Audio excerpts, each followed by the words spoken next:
Dragi moji, dobrodošli u 102. epizodu najkraćeg podcasta. Evo nas ovdje sa ovim predivnim ženama. Kako ste? Jeste dobro? Odlično. Šta se trenutno ovdje dešava? Mi smo vedre, nasmijane, podižemo svijest o karcinomu dojke, iako nema sunca, mi sijamo danas. Vidim ja da vi sijate.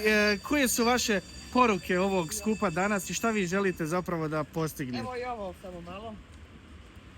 Koja je poruka zapravo svim ženama, bez obzira na dob, jel tako, da se preventivno... Pregledajte se, volite sebe, voljeti sebe nije sebičnost, to je najbolji poklon koji možete sebi da date, jeste zdravlje.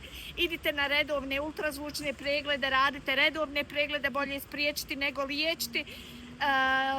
Rak dojke je jedna od najučestalijih bolesti našeg doba, tako da evo, mi smo tu da podignemo svijest i da vas pozovemo da mislite na sebi i na svoje zdravlje. Volite svakoga. Ukoliko slučajno, nažalost, dođe do bolesti, javite se u udruženju Renesansa i sijajte zajedno s nama. Evo ja prije svega pozdravljam ove divne žene u udruženju Renesansa, a neizostavno pitanje u mom najkraćem podcastu. Ima li neko pitanje koje vas nikad niko nije pitao da bi voljeli da vas pita?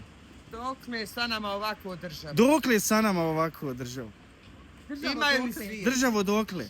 Imate li odgovor? Da nam pomogne, hoće li ko više da nam pomogne, da se probudi svijest svi koji trebaju. Amin, ja rabi. Dok su oni na državnoj sisi, mi ostanemo bez sisa. Pa ovo je lijepo rečeno. Hoćemo li s ovim završiti? Hoćemo li jedno zajedničko mahanje i da pozovemo sve odgovorne da podrže projekat i da sačuvamo naše drage... Ne ubija nas rak, ubija nas sistem. Sistem nas ubija, rak nas ubija. Hvala vam puno što ste bili gosti u najkraćem podcastu.